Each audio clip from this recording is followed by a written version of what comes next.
Bago ka makinig ng mabuti, tanungin mo muna ang sarili mo. Napansin mo na ba ang mga galaw na hindi sinasabi pero ramdam mo?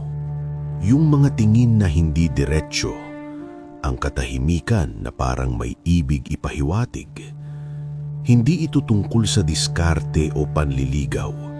Ito ay tungkol sa kung bakit may mga lalaking hindi humahabol pero sinusundan. Sa video na ito, pag-uusapan natin ang mga lihim na galaw ng babaeng may malalim na pagtingin at kung bakit ang lalaking may kontrol sa sarili ay natural na naaakit. Kung hinahanap mo ang lalim, hindi ingay, nandito ka sa tamang lugar. At kung ang ganitong mga pagninilay ay may saysay sa'yo, mag-subscribe ka. Dito, tahimik ang usapan, pero may bigat. Narinig mo na ba ang sabi ng mga mata ng babae? Ang tahimik nilang pagmamasid na mas malakas kaysa sa anumang salita. Ang mga galaw na hindi sinasabi pero ramdam mo kahit hindi ka aware. Ito ang mga lihim na galaw ng babae, may malalim na pagtingin sa'yo. At sa likod nito, hindi siya naaakit sa kung anong iniisip mong diskarte. Siya ay naaakit sa kabuuan mo, sa lalaking may kontrol sa sarili, sa lalaking hindi humahabol, hindi nagpapakita, ngunit matatag sa kanyang katahimikan. Ang presensya ng lalaki ay hindi nasusukat sa ingay ng kanyang mga salita o sa bami ng kanyang pinapansin. Ang babae ay nakakakita ng bigat ng katahimikan, ng lalaking hindi nagpapadala sa galit, kaba o takot. Ang tunay na atraksyon ay hindi sa paraan mo siya akitin, kundi sa paraan mong hawakan ang sarili mo. Kapag disiplinado ka, sa kilos, sa isip, sa damdamin, ang aura mo ay nagiging maliwanag. Hindi mo hinahanap ang approval ng iba. Nakatutok ka sa sariling landas. Ang self-respect ay hindi pride. Ito ay malinaw na pagkakaalam ng halaga mo at hindi pangangailangang patunayan ito sa sinuman. Ang lalaki na may direksyon sa buhay ay may malinaw na layunin, may paninindigan at hindi natutukso ng pansamantalang papuri. Ang babae ay marunong bumasa ng ganitong presensya. Hindi siya naaakit sa pagmamadali, sa pagpapakita o sa pangangailangan ng pansin. Siya ay naaakit sa lalaking buo, tahimik at matatag. Ang lalaking alam kung sino siya at saan siya patungo. Ito ang lihim ng natural na atraksyon, hindi sa diskarte, hindi sa pagpapakitang gilas, kundi sa kabuuan, sa kontrol sa sarili, sa katahimikan na may laman at sa malinaw na direksyon sa buhay. Kapag nakita ng babae ang lalaking ito, unti-unti siyang naaakit, hindi dahil kailangan mo siyang akitin, kundi dahil siya ay naramdaman ang bigat ng presensya mo, ang kapayapaan na dulot ng paninindigan mo, at ang lakas na hindi pilit. Ang mga lihim na galaw ng babaeng may malalim na pagtingin ay hindi laging halata.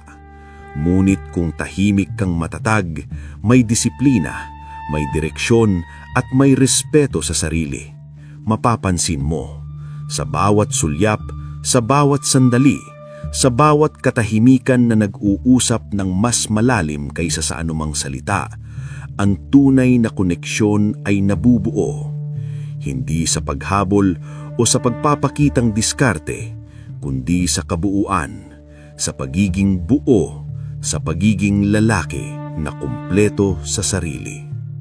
Hindi lahat ng lalaki ay matatag sa sariling katahimikan.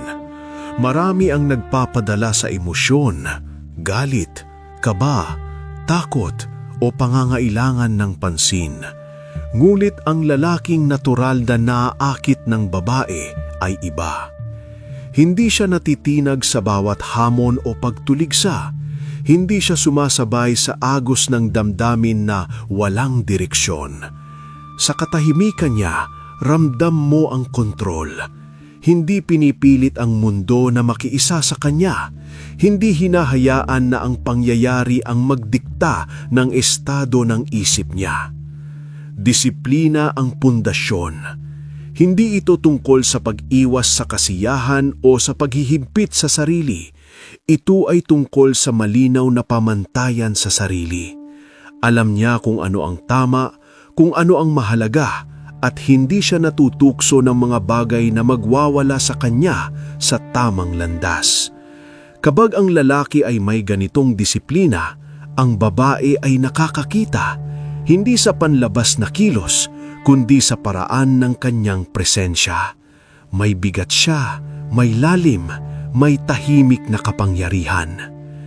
Emosyonal na kontrol. Ito ang lihim na hindi laging napapansin. Ang lalaking hindi nagagalit agad, hindi natatakot sa hindi tiyak, at hindi nagpapadala sa pangangailangan ng agarang paghanga, ay naglalabas ng presensya na kaakit-akit ng hindi sinasadya. Ang babae ay nakakaamoy ng kalayaan sa sarili, isang lalaking hindi alipin ng damdamin, kundi master ng sarili. Self-respect at paninindigan. Hindi siya nagpapakita ng lakas para sa iba, hindi rin nagpapakita ng kahinaan para makakuha ng simpatya. Ang respeto sa sarili ay nakikita sa paraan ng kanyang galaw, sa tahimik niyang paninindigan sa bawat desisyon at sa malinaw niyang direksyon sa buhay. Ang babae ay naaakit sa lalaking ito dahil ramdam niya ang kabuuan ng presensya. Hindi peke, hindi pilit, hindi naghahanap ng patunay. At sa huli, ang tunay na diskarte ay wala sa pagpapakitang gilas, sa paghabol o sa pagpapakita ng kagalingan. Ang diskarte ay sa pagiging buo, sa paghawak ng sarili, sa tahimik na lakas, sa malinaw na direksyon at sa kontrol sa damdamin. Kapag nakikita ng babae ang lalaking ito, natural na may paghanga at atraksyon. Hindi dahil ginawa mo siyang mahulog, kundi dahil naramdaman niya ang lalaking buo, matatag at may paninindigan. Minsan, ang mundo ay nag-uutos ng ingay. Ang bawat tao'y tila nagmamadali, nagpapakita, humihingi ng pansin, nagpapakahirap para sa papuri. Ngunit ang lalaking may kontrol sa sarili ay iba. Hindi siya sumasabay sa agos ng damdamin. Hindi siya alipin ng galit, takot o pangangailangan ng agarang paghanga. Ang katahimikan niya ay hindi kawalan. Ito ay presensya. Presensya na nararamdaman bago pa man magsalita, bago pa man kumilos. Ang disiplina niya ay nakaugat sa pagkakaalam ng sarili. Alam niya kung ano ang mahalaga at kung ano ang hindi.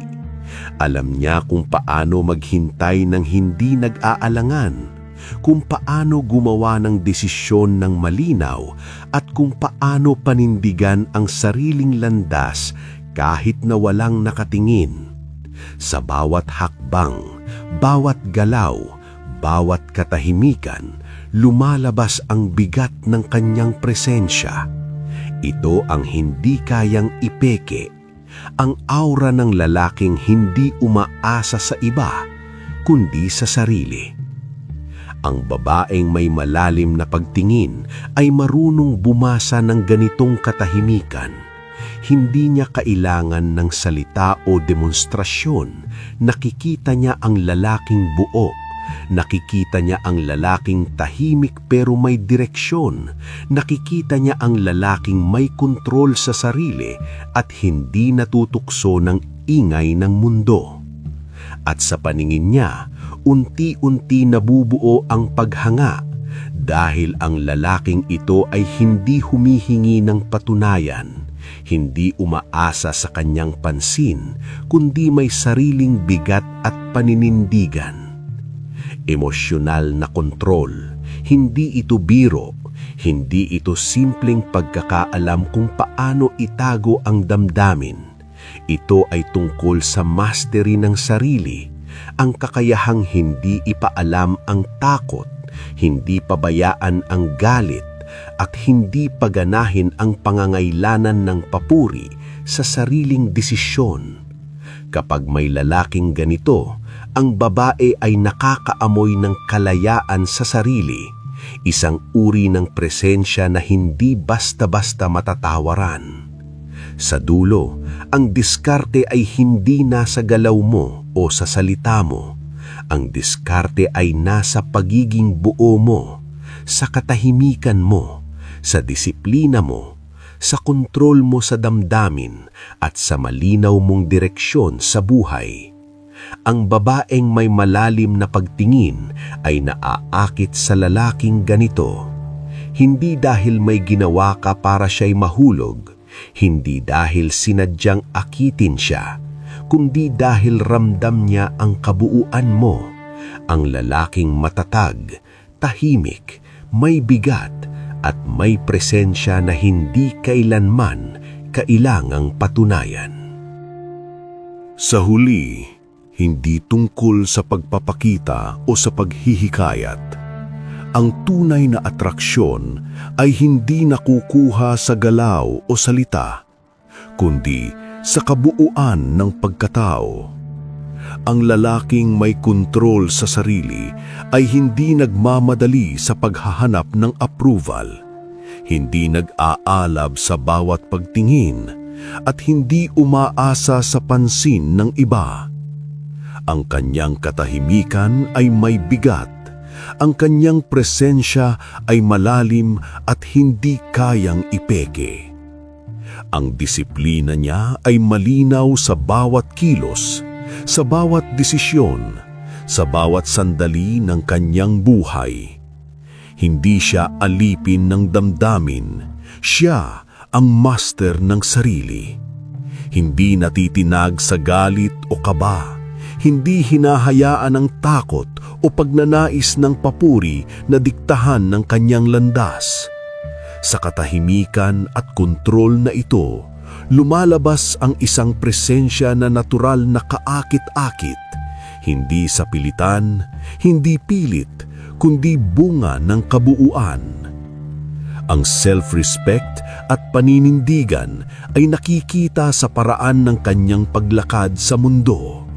Hindi niya hinahanap na patunayan ng sarili, hindi rin niya sinusukat ang halaga sa opinyon ng iba.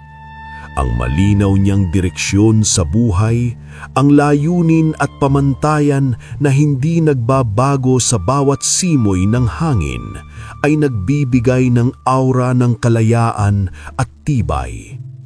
At dito, ang babae na may malalim na pagtingin ay nakakaamoy ng presensya na hindi pwedeng palampasin. At ang pinakamahalaga, ang natural na atraksyon ay bunga ng pagiging buo. Hindi dahil may ginawa ka para siya'y mahulog, hindi rin dahil nagpakita ka ng karisma o diskarte. Ito ay bunga ng katahimikan, disiplina, emotional control, self-respect at malinaw na direksyon sa buhay. Sa bawat sandali na ikaw ay matatag sa sarili, unti-unti siyang naaakit, hindi sa pangangailangan mo kundi sa ramdam niyang kabuuan mo. Ang lalaking hindi humihingi ng patunay, ang lalaking kumpleto sa sarili, ang lalaking tahimik pero may bigat sa presensya. Sa ganitong paraan, makikita mo ang lihim na galaw ng babaeng may malalim na pagtingin sa iyo. Hindi sa salitang sinasabi, kundi sa bawat tingin, sa bawat sandali ng katahimikan, sa bawat pagmamasid na puno ng paggalang at paghanga. Ang atraksyon na ito ay hindi laro. Ito ay refleksyon ng pagkatao mo, tunay, buo at matatag.